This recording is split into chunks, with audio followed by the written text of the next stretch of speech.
Hi guys! Ngayon nag-decide kami na maligo sa beach. Ang pangalan ng beach is Mermaid Pool. Parang ano siya, 1 hour from Auckland. Simula Auckland. Pero ang sa amin kasi galing pa kami 1 hour simula sa CBD siguro. Pero kasi galing pa kami ng Royal Oak. So, umabot kami ng 1 hour and 30 minutes. Medyo, malayo.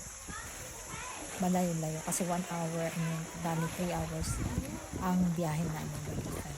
So, ngayon kasi, masarap magliligo ng dagat dito. Kasi it's summer. So, yan. Ang, ang mermaid pool na beach is puro parang mga cave siya. At saka yung dagat malinis. Malinis yung beach.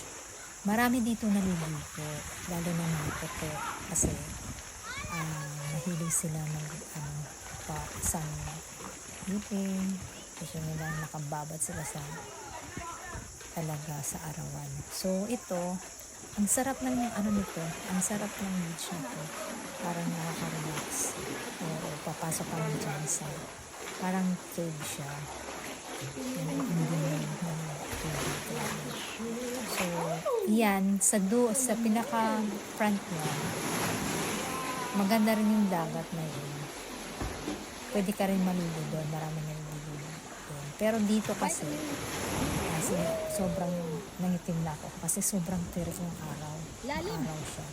Pero kahit maaraw siya, dito sa New Zealand, sa beach, paliligo ka, maaraw. Pero, ang lamig ng tubig. Di katulad sa Pilipinas na maliligo ka sa beach, pag maaraw, mainit din yung tubig. Parang mainit. May pagka mainit yung tubig, dyan ang super lamig ng tubig. Ewan ko bakit ganun dito. Kahit saan dagat, ang nakakatamad maligo. Parang gusto mo maligo kasi ang ganda ng mga beach. Pero, ang lamig ng tubig. Grabe. Parang manginginig ka sa lamig. So, ngayon, i-explore kami kasi meron pa doon sa likod niyan. Ano siya, parang mermaid. Parang pool lang siya. Palibutan siya ng parang cave. Ngayon dyan, nasa high tide. So, ayan. Ganda ko. Super. Ang hirap lang dyan umakyat kasi ang sakit ng mga bato. Matulis ng mga bato. Ang sakit. So, talagang tsinaga namin. Para makita, yun na nga yung namin. Yung point namin nang pumunta kami dyan para makita namin super ganda talaga. Yan ang pinaka-highlight ng beach na yan. Mermaid Beach. Parang sa siya, mermaid pool pala. Parang yan, pool siya. Meron pa yan sa likod pero hindi na kaya namin umakyat. So, dyan na lang muna kami.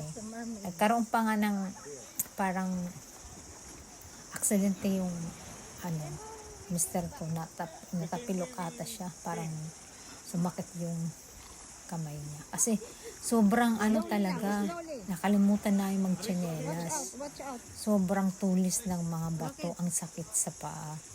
So, pero sulit naman, super ganda, maraming mga gandang mga beach dito, as in dito sa New Zealand kasi nature, ang ganda talaga, nature, at saka yung mga beach, ang gaganda. So, yun lang ang napakita ko sa inyo. Yan lang. Yung una kong upload dito. Kasi hindi ako masyado nag-upload. So, naisip ko i-upload ko dito. Ang dami na namin napunta na pasyalan. Pero this is the first time na nag-upload ako dyan sa YouTube. Dito sa YouTube. Yan ang linaw ng tubig. Super talaga ang linaw ng tubig. Masarap maligo, kaya lang super lamig. Malamig yung tubig. Kahit ang sarap mo, parang pag nasa beach ka na, ayaw mo nang umahon kasi ang lamig ng tubig. Parang gusto mo lang nakalublog palagi sa tubig. So yun, ang ganda lang. Shinare ko lang na super ganda. So next time, mag-upload ako ng marami kami kasi napuntahan. Ito lang yung first time ko na nag-upload. Kasi super ganda. Para ma-share ko rin sa inyo kung gaano kaganda yung New Zealand. As in nature, malinis, o ang daming mga dagat na mga ganda. Ganyan yung mga dagat nila. Malilinis talaga. At saka, walang bayad dito. Hindi siya private owned na mga beach. Kasi, parang yung dagat dyan, parang Boracay. Pero at least yan, walang bayad. Hindi siya private owned. Parang open to public yan sa mga yung mga beach. Kahit mga gandang beach, open to public. Walang hindi pagmaayari ng mga private owned. So, wala kang gastos. Ang pupunta ka lang doon, ang gastos mo lang gasolina. Kahit toll gate, wala dito mga toll gate. May toll gate man, pinakamalayo na yun, dulo na yun ng New Zealand. So, ang dala mo lang is baon, tsaka yung gas.